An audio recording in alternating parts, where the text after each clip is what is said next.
Ya estamos listos. Bendecido y alabado sea el Señor. Dios le bendiga a todos los que a través del like puedan visualizarme.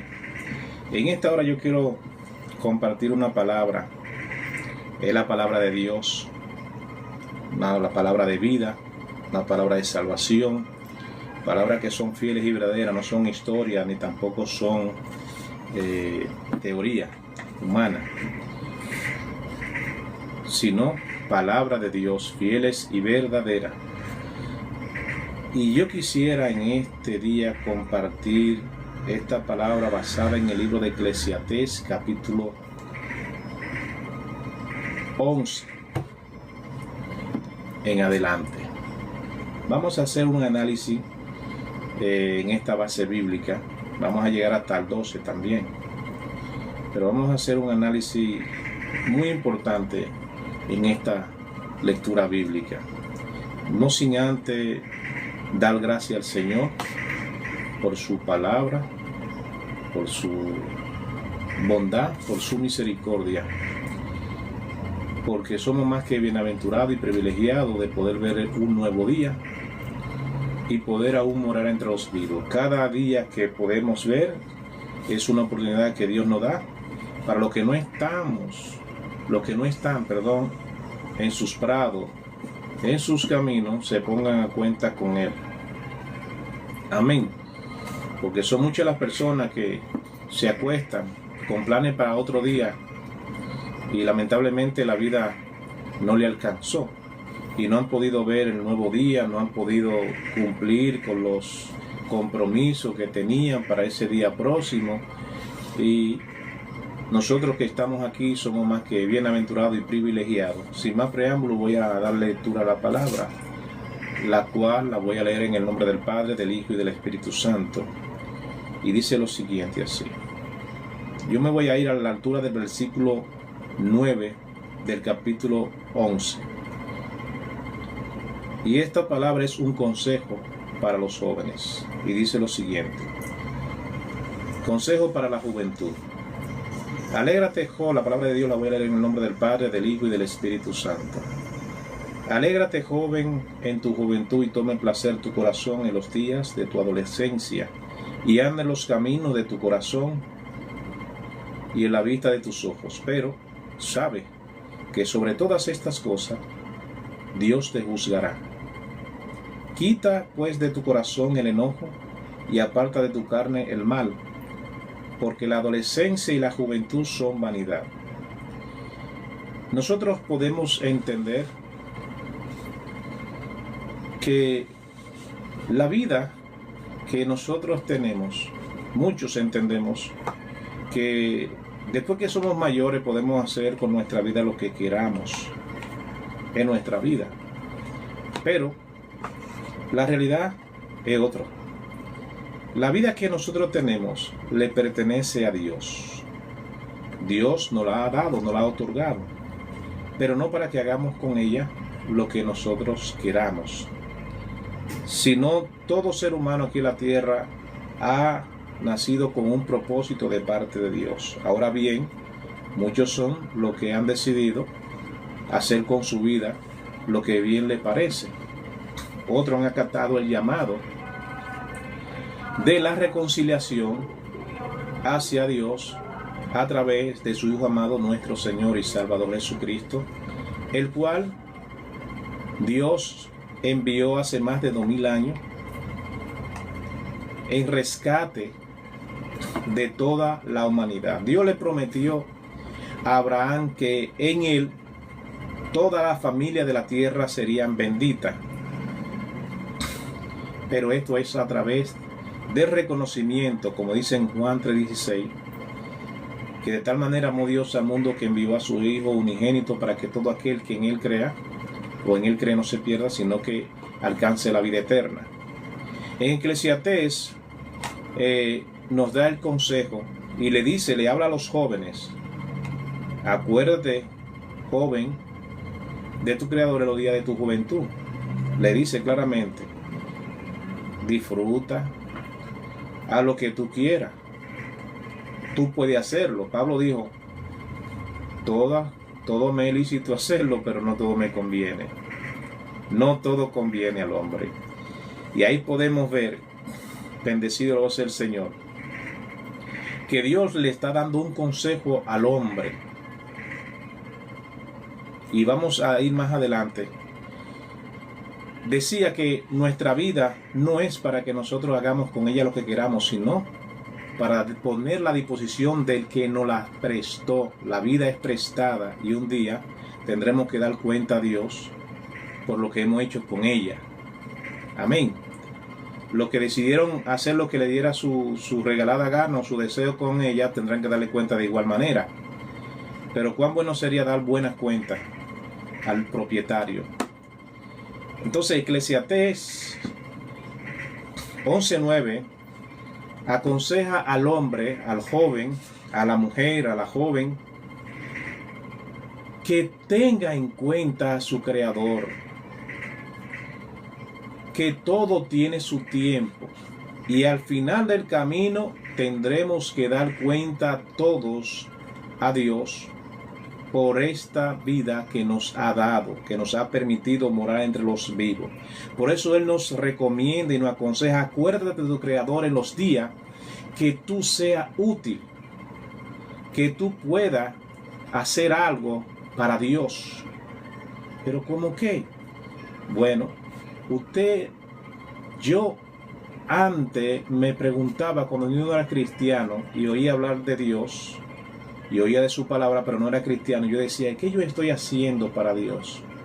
Y tenía ese temor en mi corazón, porque yo no entendía ni sabía qué estoy haciendo para Dios, qué Dios quiere que yo haga, qué usted está haciendo para Dios, a qué Dios lo envió a esta tierra, cuál es el propósito de mi existencia, de mi vida en esta tierra. Pues permítame decirle que conforme a la palabra, Dios nos dio esta vida para servirle a Él y solo a Él. En el principio, cuando Dios creó al hombre, lo creó para su gloria y para su honra. Hay muchas personas que dicen que el trabajo Dios lo estableció o lo puso como castigo para el hombre. No. Desde un principio, en el diseño, en el plan de diseño de la creación, estaba pautado también el trabajo para el hombre, porque cuando dice la palabra que Dios creó un huerto y allí puso al hombre, fue para que el hombre lo labrase. Y la palabra labrar significa trabajar, cuidar, trabajar la tierra. En otras palabras, Dios lo que hizo fue, cuando el hombre pecó, fue aumentar el trabajo. En otras palabras, el trabajo para el hombre era fácil, pero ahora te va a ser más difícil, ya que cuando tú trabajes la tierra, te van a crecer maleza, la cual tú vas a tener que estar encima de ella para que no te dañen los frutos. Tú vas a tener que estar trabajando día tras día, cuando en el principio de la creación no era así. Entonces, acuérdate de tu Creador en los días de tu juventud, y no cuando lleguen los días malos, de los cuales tú digas: no tengo en ellos contentamiento. Está hablando plenamente de que cuando llegue la vejez, ya usted no va a tener el deseo, el ánimo y mucho menos la fuerza para poder hacer algo específicamente para Dios. Acuérdate de tu Creador en los días de tu juventud, no cuando lleguen los días malos, de los cuales digas: en ellos no tengo contentamiento. Pero vamos a ver lo que nos detalla más adelante la palabra. Dice claramente: antes que se oscurezca el sol y la luz y la luna y las estrellas y se vuelvan las nubes tras la lluvia. Cuando yo leo la palabra antes que se oscurezca el sol siempre cae la noche, pero el sol yo nunca lo he visto oscurecerse, a menos que hayan pasado de tiempo en tiempo eclipse. Y no es que el sol se oscurece, sino que hay una intersección entre, hay una posición entre la luna y el sol. Ahí es donde entra la parte de que el sol no se puede ver, pero el sol sigue brillando. Pero más bien yo pude entender que antes que oscurezca el sol es antes que usted pierda la visión. Porque cuando la persona empieza a envejecer, empiezan a llegar las alertas, ¿cómo podría decirle? Empiezan a llegar las señales del envejecimiento. Antes que se oscurezca el sol, podemos entender que antes de que usted pierda la visión, de que ya usted físicamente no pueda ver bien, usted sabe que cuando una persona envejece, uno de los sentidos que pierde es el sentido de la visión. Amén. Uno de esos sentidos, eso se puede reflejar, se puede ver. Cuando la persona envejece, pierden la visión. Y se oscurezca el sol y la luz, y la luna y las estrellas, y vuelvan las nubes tras la lluvia. Ya usted no ve nada. Ya usted no puede salir a la calle a predicar el evangelio. Absolutamente no puede agarrar las escrituras, la Biblia, y leerla. Ya usted no tiene visión para esto. Cuando temblaran los guardas de las casas y se encorvaran los hombres fuertes y cesaren, ¿qué? Y cesaren las muelas porque han disminuido y se oscurecerán los que miran por las ventanas. Oiga lo que nos dice claro. Cuando temblaran los guardas de las casas. ¿Cuáles son los guardas de la casa? Vamos a ver. Analizando este punto, podemos ver que el sustento de la casa la lleva el hombre o la mujer trabajando, y tiene que trabajar arduamente con sus propias manos, con sus fuerzas, lo cual simbolizan sus brazos, sus manos. Es lo que simbolizan la fuerza que sostienen o que llevan la carreta del sustento de un hogar. Los hombres fuertes claramente son sus manos, sus brazos, con lo cual usted trabaja para llevar el sustento a su hogar, a su casa. Por lo tanto, son los que guardan por el mantenimiento, por el sustento de su casa, sus manos.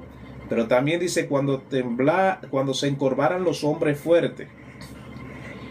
Los hombres fuertes, eso lo podemos también traducir como o entender como sus pies, sus piernas.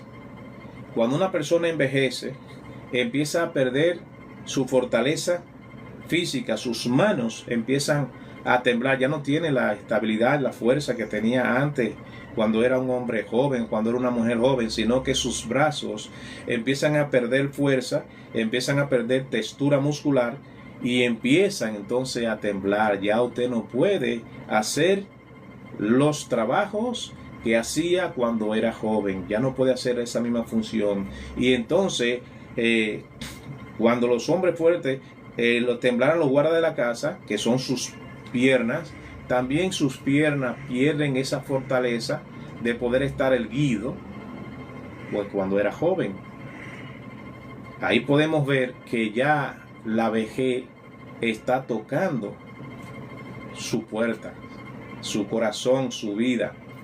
Ya usted no puede moverse, no puede caminar donde caminaba antes, no puede correr. Si usted va a subir por una escalera, ya usted tiene temor para subir la escalera porque las piernas le tiemblan y usted puede farsear y caer y darse un mal golpe o sufrir lesiones permanentes. Entonces, la Biblia es la vida de cada creyente. Pierde su fuerza en sus manos, en sus brazos. Pierde la estabilidad, su fortaleza en sus piernas. Ya la vejez llegó y son bienaventurados los que pueden llegar a la vejez y experimentar esto también. Y seguimos más adelante. Dice que los que miran por las ventanas, dice, y se oscurecerán los que miran, y disminuirán las muelas y cesarán las muelas porque ha disminuido. Oiga esto. Cesarán las muelas porque ha disminuido. Miren, cuando una persona ya entra a la etapa del envejecimiento, esa persona también pierde lo que es el apetito. El apetito lo va perdiendo. Pero también hay que entender algo. Los dientes que nosotros tenemos ahora mientras somos jóvenes y la muela también empiezan a ir desapareciendo. Entonces, hasta para usted comer lo que antes le gustaba, ya no lo puede comer porque le faltan los peloteros. Ya las muelas cesaron, ya disminuyeron, ya no están. Ya usted no puede comerse lo que se comía antes, agarrar la carne que usted se comía antes y masticarla y disfrutarla. Ya no lo puede hacer porque ya entró la etapa de la vejez. Ya llegó la vejez a su vida. Dice, y se oscurecerán los que miran por las ventanas. ¿Quiénes son los que miran por la ventana? Perdón. Antes que se oscurezca el sol y las luces y la luna y las estrellas y vuelvan las nubes tras la lluvia, ya hablamos sobre esto. Cuando temblarán los guardas, también hablamos sobre esto. Y se oscurecerán los que miran por las ventanas. Ya hablamos de las muelas y ahora los que miran por las ventanas. Nosotros tenemos unas ventanas y los que miran por las ventanas son nada más y nada menos que los ojos. Sus ojos. Se oscurecerán los que miran por las ventanas. Vuelve y nos reitera sobre la visión, sobre este sentido. El sentido de la visión ya se oscureció, ya usted, como se oscurecieron sus ojos, la luz del sol ya usted no la puede ver. Eso está explícitamente ahí explicado. Entonces dice, y las puertas de afuera se cerrarán. ¿Usted sabe cuáles son las puertas? Mírenlas aquí donde están las orejas.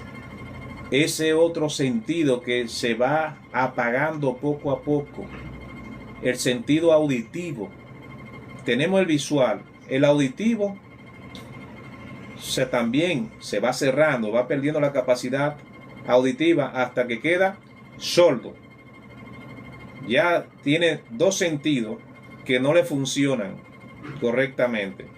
3, vamos a decir, porque también el sentido del gusto se va disminuyendo hasta llegar a una condición ya que nos va anunciando que vamos acercándonos ya al lugar de la eternidad. Entonces seguimos acá, donde nos dice en el 4, bueno, ya hablamos sobre el 4. Vamos a completar el 4. Cuando se levantaran a la voz del ave y todas las hijas del canto serán abatidas. Cuando una persona ya llega a cierta edad de la vejez, pierde el sueño, no duerme mucho y cualquier bulla, cualquier ruidito le molesta. Ya cualquier ruido le molesta, lo que quiere es tener tranquilidad. Quiere vivir en paz y en tranquilidad cuando una persona ya llega a la vejez. Cuando también temerán de lo que es alto. Ya le hablé sobre eso cuando una persona llega a la vejez, que ya los hombres, los hombres fuertes le tiemblan hasta para salir a la esquina. Si tiene que cruzar la calle, tiene temor ya. Ya tiene temor hasta de caminar solo y de cruzar una calle, de subir una escalera tiene temor. Porque ya les falla la visión, le falla la audición y le falla, ¿qué? Su capacidad locomotora. Ya no puede caminar con rapidez, no puede reaccionar en un momento dado, que tenga que utilizar un momento dado, que tenga que hacer un movimiento rápido, ya no lo puede hacer porque su capacidad locomotora ya es tan limitada, tan disminuida, han disminuido mucho y por lo tanto ya la vida no es igual. Ya la persona lo que se encuentra en la situación en la que dice en el encabezado, no cuando lleguen los días malos en los cuales tú digas ya no tenga contentamiento, ya no tiene ese contentamiento, ese regocijo de la vida. Amén. Entonces seguimos más adelante y nos dice, cuando también temerán de lo que es alto y habrá torre en el camino, que cualquier subidita ya para una persona de cierta edad es algo difícil. Y florecerá el almendro. Cuando dice que florecerá el almendro, está hablando de que, mire, esto que está aquí, el cabello, se pone blanco. Su cabeza se pone blanca. Y la langosta será una carga. ¿Sabe cuál es la langosta? La langosta no es nada más y nada menos que la lengua. Ya cuando llega a cierta edad, hasta para hablar, uno habla estropajoso. Ya cuando llegue a cierta edad que la vejez llegó, usted va a hablar de una manera diferente a cuando hablaba cuando era una persona joven, con todo su brío, con toda su fuerza. Hasta esto, la langosta, la lengua. porque el hombre va a su morada eterna. Ahí está. Porque se está acercando los días en el cual ya usted está más para allá que para este lado. Entonces, ya nosotros podemos ver el consejo que nos da las Sagradas Escrituras. El mismo Dios nos habla a través de su palabra, que nosotros, Él nos da a nosotros lo que nosotros hemos llamado el libre albedrío, de nosotros hacer con nuestra vida lo que queramos. Pero Él también nos aconseja, nos da el buen consejo de que lo tengamos en cuenta a Él para que nos vaya bien en la vida, que reconozcamos que tenemos un alma que salvar y que Él envió a su Hijo, su único Hijo, nuestro Señor y Salvador Jesucristo, para que esa conciliación que había en el principio cuando Él creó a nuestros primeros padres, a Adán y a Eva, que por causa de la desobediencia, esa comunión y esa unión que había se perdió por causa de la desobediencia y fueron echados fuera del huerto. Y entró el pecado, y a través del pecado también entró la muerte. El hombre quedó bajo el dominio, bajo el control de la muerte. ¿Y quién impera en estos dominios? Satanás, el Señor lo reprenda, y todo su demonio. Entonces, al perder esa relación y esa comunión, Dios quiso reconciliarse consigo mismo. ¿Por qué digo consigo mismo? Las Escrituras también lo apoyan y lo dicen. Cuando Dios crea al hombre, dice la palabra en el Génesis que Dios tomó polvo e hizo una mezcla, lo que es el barro, y le dio forma a un muñeco. Y este muñeco, después de haber tenido forma, todavía no tenía ningún tipo de movilidad. Y Dios mismo decide ensuflar, en otra palabra, soplar dentro de ese muñeco aliento. Él depositó en nuestra vida una parte de Él. Por eso, amados amigos y amados hermanos, que Dios prohíbe rotundamente en los 10 mandamientos, Dios habla de no matarás, porque el hombre está hecho a imagen y semejanza de Dios. Esa semejanza sigue permanente sobre el hombre. Cuando usted levanta la mano para quitarle la vida a una persona, a su semejante, usted le está afrentando al que lo creó, al mismo Dios, al que lo hizo a su imagen y semejanza. Cuando Dios insufla el aliento de vida sobre este ser, dice la palabra que entonces ahí fue donde tomó ánimo. En otra palabra, fue un alma, se llamó alma viviente. Mientras estaba el muñeco ahí, todavía era un muñeco, pero se le llamó alma viviente cuando recobró vida. Entonces, cuando el hombre rompe el mandato que Dios le da, mira, de todos los árboles, de los frutos que hay en medio, de todos los frutos de los árboles del huerto, tú puedes comer, pero te recomiendo, en otras palabras, Dios le dijo, del árbol que está en medio del huerto, que da los frutos de la ciencia de bien y del mal, no lo tocaréis ni comeréis de él, porque ciertamente el día que lo hiciere morirá o morirán. Pero a quien Dios le da el mandato es Adán. Eva también lo sabe porque Adán se encarga de informarle. Inmediatamente Eva, que es la que es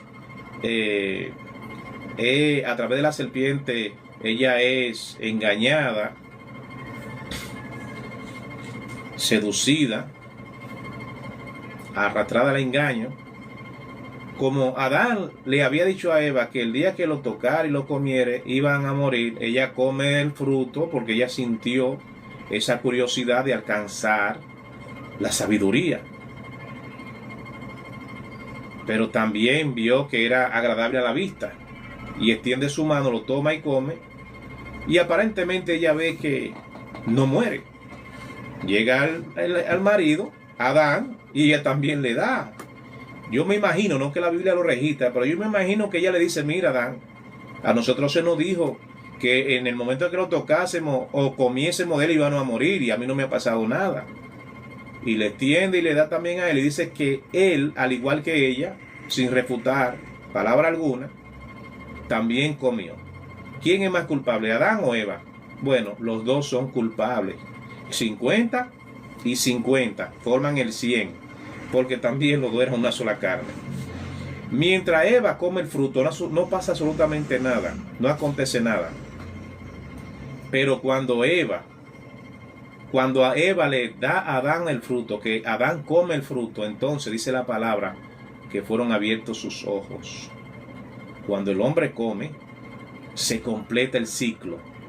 Fueron abiertos sus ojos y vieron que estaban desnudos y sintieron vergüenza y tomaron unas hojas de una higuera y se hicieron delantales. Y al oír la voz de Dios que se paseaba, llamándole, se esconde. Bueno, pero ahí podemos ver que por causa de la desobediencia entra a la vida del hombre el pecado, y a través del pecado la muerte. Ya el hombre estaba condenado, el hombre estaba bajo el dominio de la tiniebla, de la maldad. Dios lo saca del lugar para evitarle que el hombre extienda su mano y tome del fruto del árbol de la vida, y entonces el hombre no muera nunca. Dios lo que hace es que lo saca. Dice la palabra que en el este puso 2 querubines y una espada de fuego que se revoloteaba o giraba alrededor del árbol de la vida, y lo sacó fuera del huerto y le dio la sentencia: del polvo fuiste sacado y al polvo volverá. Pero hay algo en el hombre que no le pertenece al polvo, sino que le pertenece al mismo Dios. Y la reconciliación de ese algo viene a través de Cristo. Cristo no vino a salvar carne, Él vino a salvar el alma. Él vino a salvar el alma. Juan 3:16 dice lo siguiente: porque de tal manera amó Dios al mundo que envió a su Hijo unigénito, para que todo aquel que en Él crea no se pierda, mas tenga vida eterna. Porque no envió Dios a su Hijo para juzgar al mundo, sino para que el mundo sea salvo a través de Él. Siempre ese versículo yo lo tengo, ese versículo lo tengo yo como mi distintivo, como mi... Eso viene siendo como mi talabarte. Así como Moisés, después de haber librado Josué la batalla en contra de Amalek, levantó un baluarte, y aquel baluarte, después que hizo los sacrificios, que presentó la ofrenda, puso un baluarte allí donde decía Jehová Nisi, cuyo significado es: Jehová es mi estandarte, Jehová es que me guarda, Jehová es mi protector, Él es que me representa. Es el significado de Jehová Nisi, mi estandarte. Jehová es mi estandarte. Amados amigos y amados hermanos, mientras podamos reconocer y trabajar para Dios, debemos de hacerlo. Debemos de hacerlo. Tú eres importante para Dios. Tú eres parte de Dios. Hay muchos que se han desviado buscando otros dioses, y realmente solamente hay un solo Dios. Nosotros hablamos de un Dios trino, pero realmente un solo Dios. Padre, Hijo y Espíritu Santo, todo en uno. Es un solo Dios. En una ocasión hubo una persona que yo le hice la pregunta que cómo podía esto uno explicarlo y diferenciarlo. Y yo sé que hay muchas personas que conocen, los que tienen mi edad, porque antes había unas máquinas que eran de pedales, una máquina de coser, y siempre en las casas donde habían ese tipo de máquina, en mi casa había, tenía un aceite que le decían aceite 3 en 1. Y esa persona me dijo a mí, que era una pastora que ya no está con nosotros, morando entre los vivos. Y ella me dijo, mira, mijo, pásame ese aceite que está ahí. Y lo echó en sus manos. Y dijo, mira, a ese le llaman aceite 3 en 1. Es un aceite que tiene 3 funciones, 3 tipos de aceite en él. ¿Tú puedes diferenciar cuál es cuál? Yo dije, no. Y se lo hubiese explicado a otra persona a ella. Y me dijo, entonces de esa misma manera, tú puedes entender que el Padre, el Hijo y el Espíritu Santo es uno. Porque hay un solo aceite, pero hay 3. En esencia es uno. Dios le bendiga, Dios le guarde, y hasta una próxima.